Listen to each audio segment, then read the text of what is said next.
Good evening बंधुरा। तो देखो बंधुदेर दिए आज के बंधुदेर किन्तु भिडियोटा शुरू करलाम। এটা হচ্ছে 13 তারিখ বিকেলবেলা মানে সন্ধেবেলা।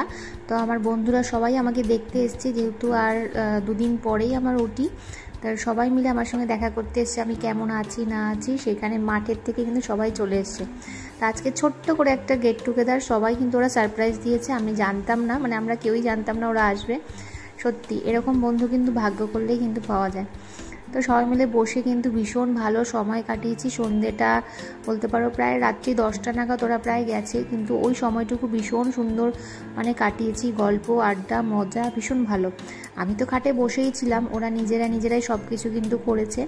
তো দেখো এখানে মোগলাই আনা হয়েছিল, মোগলাই এখন খাওয়া দাওয়া চলছে। কিনে আনা হয়েছে, কিছু আর বানানো হয়নি।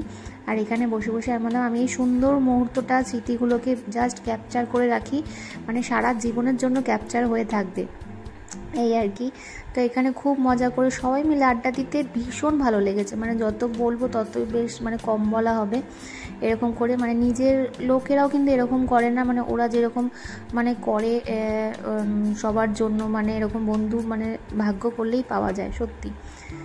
তো ভীষণ সুন্দর করে আমার শাশুড়িও খুব মজা পেয়েছে, ওখানে দূরে দাঁড়িয়ে হাসছিল। সবাই মিলে ভীষণ ভালো মজার কাটিয়েছি। তো এটা হচ্ছে পরের দিন সকালবেলা, গুড মর্নিং। তো সকাল সকাল আজকে হচ্ছে 14 তারিখ।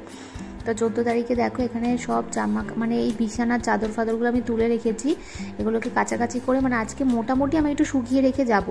আর নতুন বেড কভার কিন্তু পেতে দেবো, নতুন না মানে পরিষ্কার বেড কভার পেতে দেবো, কারণ আমি আবার কবে কি করতে পারবো নিজেও জানি না। এখানে ছেলেকে ডাকছি, ও ঘুমোচ্ছে।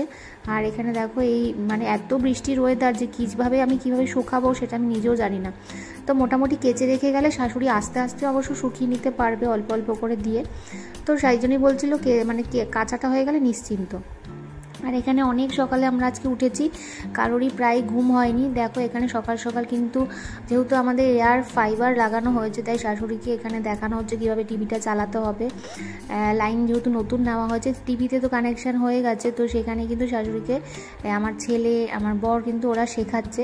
যদিও একটু টাইম লাগবে মানে শিখতে, একটু বয়স্ক মানুষ, তাই জন্য নতুন রিমোট চ্যানেলটা কীভাবে করবে এখানে সেই নিয়ে কিন্তু হাসাহাসি চলছে। আর এখানে তো স্পিকারে বলতে বলা হচ্ছে ওনাকে, এত উনি এখানে একটা সিরিয়ালের নাম বলছে, বাংলা সিরিয়ালের, সেটা নামটা ওকে বলছে জোরে বলার জন্য, তাই উনি হাসছে। এবার আসতে বলছে, উনি ভাবছে যদি জোরে বললে রিমোটটা কিংবা টিভিটা যদি খারাপ হয়ে যায়, এরকম একটা ভাবনা। তা আমরা বলছি জোরে বলো, পরিষ্কার করে বলো, নালে ধরো একরকম বলছে আর রিমোট একরকম শুনছে আর টিভি আর একরকম বার করছে। যাই হোক এই নিয়ে ওই দেখো ওখানে বসানো হয়েছে। আর এটা সেদিনই মানে 13 তারিখে কিন্তু ইনস্টলেশন করা হয়েছিল। তো নেটের কানেকশান নেওয়া হলো নতুন করে, আর আমাদের যে ওয়াইফাইটা সেটা খুলে রেখেছি, পরে যদি কখনো লাগে তখন আবার ইউজ করব। আর এইখানে দেখো লাল শাক নিয়ে এসছে, আজকে রান্না হবে লাল শাক, ট্যাংরা মাছ এসব। আজকে বেশি কিছু রান্না হবে না, কারণ আমরা বিকেলবেলা চলে যাব। আর দেখো আগের দিনের যে চপারটা ছিল না, সেটার মধ্যে কিন্তু কোচাবো লাল শাকটা। আর এত ভালো কোচানো হয়েছে, মানে কি বলবো, দেখতেই পাচ্ছ তোমরা, একদম ফাইনলি চপড হয়ে গেছে। আর আমি না জাস্ট ট্রাই করছিলাম যে এটার মধ্যে হয় নাকি দেখি, কারণ যখন ধরো আমি কোনো সময় বাড়ি থাকবো না, শাশুড়ি ধরো নিজে করতে পারবে, তা শাশুড়ি বলছে বেশ ভালো হয়েছে কিন্তু। তো এখানে দেখো বেলা হয়েছে, পরে বাবা এসেছিল। হ্যাঁ বাবা এসে দেখতে পাচ্ছ অনেক কিছু সরঞ্জাম নিয়ে। তোমরা ভাবছো এত কিছু নিয়ে বাবা কেন এসছে, না বাবা এসছে এই জিনিসগুলো আমার বাড়িতে রাখতে, মানে মা যে এসে থাকবে সেই ব্যাগপত্রগুলো বাবা আগে থেকে রেখে গেল, কারণ সেদিনকে অত জিনিস নিয়ে আসা কিন্তু আমাদের সম্ভব হবে না। আর মায়ের বাড়িতে আমার একটা ইন্ডাকশন ওভেন ছিল, সেটাও মা দিয়ে দিয়েছে। আর একটা কিন্তু বাকেট ছিল, মানে ঘর মোছার বাকেট ছিল, মা সেটা কিন্তু দিয়েছে। ছিল বলতে ওটা মারটাই ছিল, মা আমাকে কিন্তু ওটা দিয়ে দিয়েছে, যেহেতু একদম সিল প্যাক করা রয়েছে। আমি একটা নতুন কিনতাম, তো মা বলেছে কিনতে হবে না, আপাতত তুই এটা ইউজ কর, আমি একটা পরে কিনে নেবো। তো এইসবই কিন্তু জিনিসপত্র বাবা দিতে এসছে। তো তোমরা ভাবছো বাবা দিতে এসছে তাহলে বাবার সাথে কেন গেলাম না। হ্যাঁ বাবা দিনের বেলা দিয়ে গেল, আর আমরা কিন্তু আজকে রাত্রিবেলা মানে সন্ধেবেলার পরে আমি অরূপ আর ছেলে কিন্তু ওই বাড়ি যাবো, মানে মায়ের বাড়িতে, কারণ ভোরবেলা হলেই কিন্তু আমার আর অ্যাডমিশন।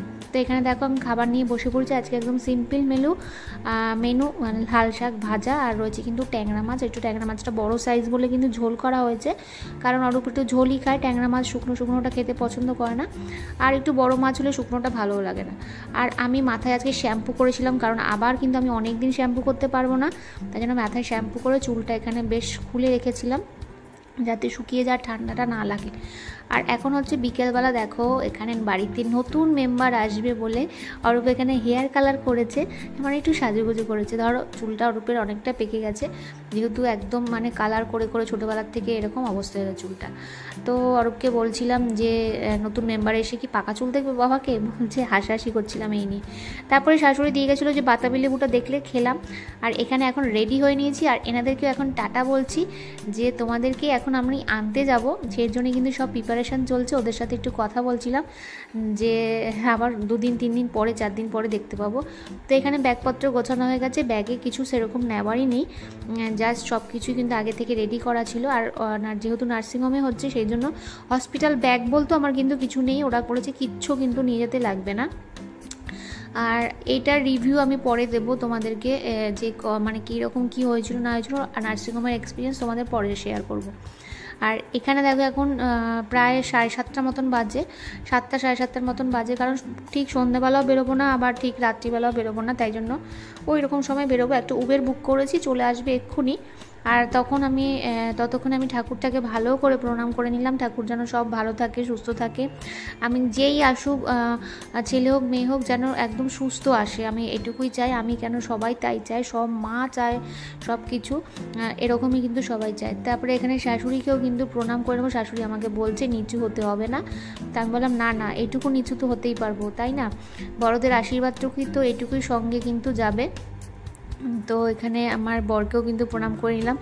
একদম কিন্তু আমার 7-এর দিনও অরূপকে একদম প্রণাম করা হয়নি, আমার যেহেতু বাড়ি ছিল না, পরে আর মনেও ছিল না করা হয়নি। ওর আশীর্বাদটা আমার ভীষণ ভীষণ দরকার, কিন্তু ওর সাপোর্টটা ভীষণ দরকার। আর ভীষণভাবে আমাকে সাপোর্ট করেছে ডে 1 থেকে, ভীষণ ভালো খেয়াল রেখেছে, আমার যত্ন করেছে সবার মতন, কিন্তু ও মানে ওর সবথেকে বেশি মানে যত্ন করেছে, এইটুকু বলতে পারি। কি আর মানে সব হাজব্যান্ডরাই যত্ন করে, এই সময়টা আমার মনে হয় যারা সত্যিকারে ভালোবাসে তারা সত্যিই যত্ন করে। আর এখানে দেখো এখন উবেরটা চলে এসেছে, অনেকক্ষণ বাইরে দাঁড়িয়েছিলাম, একদম উবের রাস্তা গুলিয়ে ফেলেছিল, তাই জন্য অনেকক্ষণ দাঁড়িয়েছিলাম। তারপরে এখন চলে এসেছি, এখন উঠে পড়েছি, আর ছিটে ফোঁটা বৃষ্টি পড়ছে। তো চললাম নতুন মেম্বারকে আনার জন্য, আমাদের সঙ্গে তোমরাও চলো। তারপরে এখানে বাড়িতে চলেও এসেছি, আর ভিডিওটা কন্টিনিউ করে নিয়ে চলো। টাটা বাই বাই, ভালো থাকবে সবাই।